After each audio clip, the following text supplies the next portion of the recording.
नमस्कार प्यारे दोस्तों, मैं सचिन आपका स्वागत करता हूं तैयारी जीत की भी सचिन के इस यूट्यूब चैनल पर। आज आपके लिए मैं बेहद ज़रूरी विषय से संबंधित वीडियो बना के लाया हूं।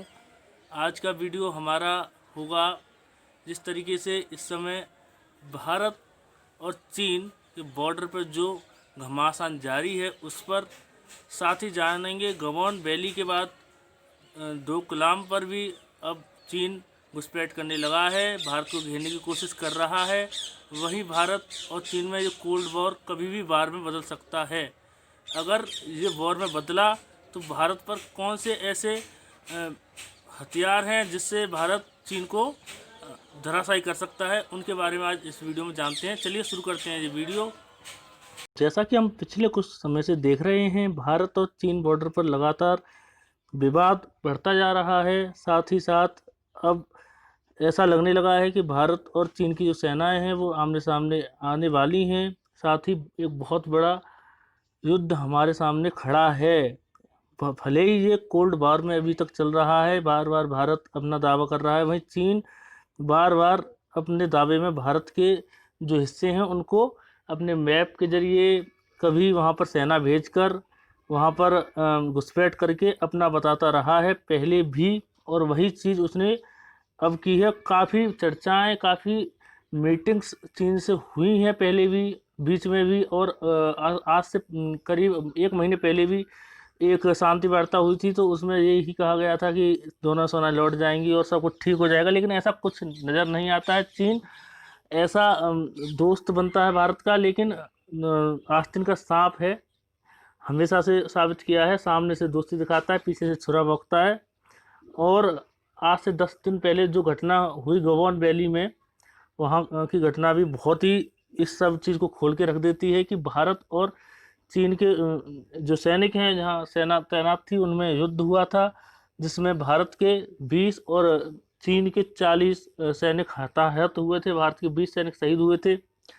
साथ ही ये भी खबर आई थी उसके बाद सर्वदलीय बैठक बुलाई गई थी पीएम मोदी द्वारा, जिसमें उन्होंने एक बात और कह दी जिससे ये विवाद और खड़ा हो गया है। उन्होंने और एक और नई बात ये कह दी कि भारत और चीन का जो सीमा है वहाँ पर कोई एक दूसरे के सीमा में नहीं गया है। दोनों सेनाएं अपनी अपनी जगह हैं, कि ना तो भारत चीन की सीमा में घुसा है, ना चीन के सैनिक भारत की सीमा में घुसे हैं। वहीं विपक्ष ने मुद्दा उठाया है, जब ऐसा नहीं हुआ है तो गवान वैली में क्या हुआ था, क्यों हमारे सैनिकों की शहादत हुई, साथ ही क्यों किस तरीके से हमने चीनी सैनिकों 40 चीनी सैनिकों की जो हताहत की बात है वो कहाँ तक सही है। यानी कुछ बातें तो छुपाई जा रही हैं, लेकिन इस दौर में कोल्ड वॉर काफ़ी चल रहा है, युद्ध की स्थिति बनी हुई है, तनाव बना हुआ है। अभी 2 दिन पहले चीन ने अपनी सेनाएं गगन घाटी के आसपास और कड़ी कर दी है, सेना बढ़ा दी है। साथ ही अब डोकलाम जो कि मुद्दा था चुम्बी घाटी का, सिक्किम अरुणाचल का जो पॉइंट है, भूटान सिक्किम का, वहाँ पे बहुत ज़्यादा चाइना का पॉइंट है डोकलाम, वहाँ पे बहुत चुम्बी घाटी के आसपास उन्होंने और सेना भेज दी है। ये भी मुद्दा बहुत रहा है डोकलाम का, पिछले कुछ सालों से सुनते आ रहे होंगे डोकलाम में चीनी सैनिक घुसपैठ हुई, तो वो भी अब बढ़ने लगा है, वहाँ भी चीनी सेना बढ़ा दी है। वहीं भारत चीन से टक्कर लेने के लिए तैयार है, उसने भी अपनी सेना में रणनीतियाँ बनानी शुरू कर दी हैं, मुस्तैदी शुरू कर दी है। अब इस वीडियो में हम ये जानने की कोशिश करेंगे कि भारतीय सेना अगर चीन से भिड़ लीजिए, अगर भारत और चीन का युद्ध होता है, वॉर होता है, तो वॉर में भारत के वो कौन से ऐसे हथियार हैं जो बहुत निर्णायक साबित होने वाले हैं, जो भारत और चीन के इस युद्ध में भारत के लिए बहुत ही अहम भूमिका अदा करने वाले हैं, जिनसे भारत चीन के ऊपर थोड़ा सा पलड़ा अपना भारी कर सकता है। तो ये अगर युद्ध हुआ तो आर्मी तो इसमें लड़ेगी ही, लेकिन आर्मी इतनी स्ट्रांग तरीके से इसलिए नहीं लड़ पाएगी वहाँ पे, क्योंकि वहाँ का जो क्षेत्र है वो बहुत ज़्यादा दुर्लभ है आर्मी के लिए, पहाड़ी क्षेत्र है और साथ ही बर्फबारी बहुत होती है वहाँ पर। तो अगर वायुसेना की बात करें तो भारतीय वायुसेना हमेशा से दिग्गज रही है। हमने जो भी युद्ध पहले जीते हैं, चाहे हम बात करें करगिल की या उससे पहले जो पाकिस्तान से हमारे युद्ध हुए, तो वहाँ हमारी वायुसेना ने बहुत अच्छा कंट्रोल दिखाया था, बहुत अच्छा पराक्रम दिखाया था, और हम उसकी वजह से युद्ध जीत पाए थे। और हमारी वायुसेना है वो दुनिया की चौथे नंबर की सबसे अच्छी वायुसेना मानी जाती है। साथ ही कुछ ऐसे हथियार और कुछ कुछ ऐसे फाइटर प्लेन से अब वो लैस है जिससे कि वो चाइना पर भारी पड़ सकती है। चलिए शुरू करते हैं भारतीय वायुसेना के बारे में और साथ ही जानते हैं कौन कौन से फाइटर प्लेन हैं भारतीय वायुसेना में जिनसे भारत चीन से आगे निकल सकता है या अपना पल्ला भारी कर सकता है इस निर्णायक युद्ध में। सबसे पहले नंबर आता है सुखोई 30 का। सुखोई 30 भारत की जान है। सुखोई 30 एक ऐसा विमान है जिसको भारत और रसिया ने डेवलप किया है। सुखोई 30 की कुछ खासियत हम जान लेते हैं। सुखोई 30 क्या कर सकता है और क्यों ये दूसरे फाइटर प्लेन से अलग हिस्सा रखता है। 30 भारत का एक ऐसा युद्ध विमान है। इसकी खासियत है यह विमान हवा में ईंधन भर सकता है। यह ब्रह्मोस मिसाइल से लैस है। इसके अतिरिक्त इसमें 30 मिमी की तोप लगी हुई है। विमान की सबसे बड़ी खासियत यह है कि एक बार फ्यूल भरने के बाद 3000 किमी की दूरी तक जाकर हमला कर सकता है, जो कि बहुत बड़ी कैपेसिटी है किसी फाइटर प्लेन के लिए। इसीलिए चाइना के सुखोई 27 को पछाड़ता है। चाइना के पास सुखोई 27 है और सुखोई 30 इस दम पर उससे आगे है। इस विमान में अलग अलग तरह के बम तथा मिसाइल ले जाने के लिए 12 स्थान हैं, जो कि इसे बहुत अलग करते हैं बाकी लड़ाकू विमानों से या फाइटर प्लेन से।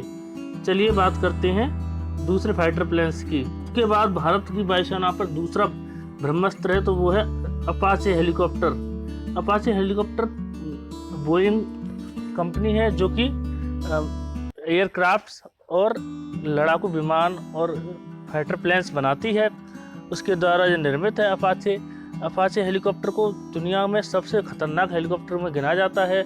अपाचे हेलीकॉप्टर को हाल ही में आज से करीब 6-7 महीने पहले भारतीय वायुसेना में शामिल किया गया है और अपाचे हेलीकॉप्टर की खरीद भारत ने अमेरिका से यूएसए से की है। जानते हैं अपाचे हेलीकॉप्टर के बारे में, क्यों ये दुनिया के सबसे खतरनाक हेलीकॉप्टर्स में से एक है। अपाचे की रेंज 550 किलोमीटर है, यानी एक बार में फ्यूल भरने पर अपाचे 550 किलोमीटर की दूरी तक वार कर सकता है। इसकी अधिकतम रफ्तार 280 किलोमीटर प्रति घंटा है, जो कि सभी फाइटर प्लेन्स हेलीकॉप्टर्स में बहुत ज़्यादा है। सबसे खतरनाक हथियार इसमें 16 एंटी टैंक मिसाइल छोड़ने की क्षमता है। ये एक बार में 16 एंटी टैंक्स मिसाइल छोड़ सकता है। हेलीकॉप्टर के नीचे लगी राइफल में एक बार में 30 mm की 1200 गोलियां भरी जा सकती हैं, जो इसे बेहद खतरनाक बनाती हैं। ये एक बार में 2.25 घंटे की उड़ान भर सकता है। अपाचे का डिजाइन ऐसा है कि इसे रडार पर पकड़ना मुश्किल होता है। बात करते हैं चिनूक हेलीकॉप्टर की। चिनूक हेलीकॉप्टर को भी हाल ही में अमेरिका के द्वारा से खरीदा गया है। ये भी भारतीय वायुसेना को बहुत अच्छी पावर देता है। चिनूक के आने से भारतीय वायुसेना का स्तर बहुत ऊंचा हुआ है। चिनूक में ऐसी क्या खासियत है जिसके कारण इस वेपन्स को दुनिया के सबसे खतरनाक वेपन्स माना जाता है। सबसे पहली बात तो ये है, जब एटमाबाद में ओसामा लादेन का जो मिशन हुआ था जिसमें ओसामा लादेन को मारा गया था, उस महत्वपूर्ण मिशन में भी चिनूक हेलीकॉप्टर की सहायता ली गई थी। चलिए जानते हैं इसकी खासियत क्या खूबी है चिनूक हेलीकॉप्टर्स में। चिनूक हेलीकॉप्टर की ताकत इतनी है कि इसमें एक बार में गोला बारूद हथियार के अलावा सैनिक भी ले जाए जा सकते हैं, जो कि एक अलग ही हेलीकॉप्टर है कि जिसमें सैनिक भी जा सकते हैं। हेलीकॉप्टर में कॉमन एविनेशन आर्किटेक्चर कॉकपिट और एडवांस कॉकपिट जैसी टेक्नोलॉजी से लैस है। रफ्तार के मामले में चिनूक हेलीकॉप्टर अपाचे से कहीं भी कम नहीं है। इसकी रफ्तार भी 280 किमी प्रति घंटा है, जो कि अपाचे की रफ्तार के बराबर है। तो चिनूक इसमें भी कम नहीं है, अपाचे से आगे ही है। चिनूक हेलीकॉप्टर को रडार में पकड़ पाना मुश्किल ही नहीं नामुमकिन है, क्योंकि और साथ ही चिनूक हेलीकॉप्टर भारी मशीनों और तोपों को उठाकर भी ले जा सकता है। इसमें इतनी शक्ति है।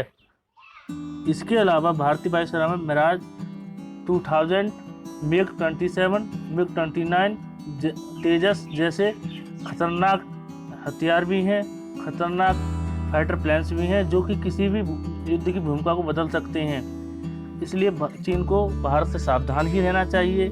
भारत अपने पर आ गया तो चीन का पूरा बोरिया बिस्तर बांध भी सकता है और कहीं भी कम नहीं है चीन से। खतरनाक लड़ाई लड़ सकता है। खूनी संघर्ष के लिए अगर चीन तैयार है तो भारत भी पूरी तरह तैयार है। भारत को ये हौसले बुलंद कर देने चाहिए और चीन को मानना चाहिए और अपनी सेना पीछे करनी चाहिए। नहीं तो भारत की जो मैंने वायुसेना की चीज़ें कुछ दिखाई हैं अभी, तो काफ़ी और भी वेपन्स भारत पर ऐसे हैं जो कि चीन की नींद खराब कर सकते हैं। दोस्तों, अगर आपको ये वीडियो पसंद आया हो और आपको लगता है कि भारत का अगर चीन से वॉर हुआ तो भारत अवश्य विजयी होगा, तो इस वीडियो को लाइक करना, शेयर करना, कमेंट करना, साथ ही मेरे चैनल को सब्सक्राइब करना बिल्कुल ना भूलिएगा। Thank you.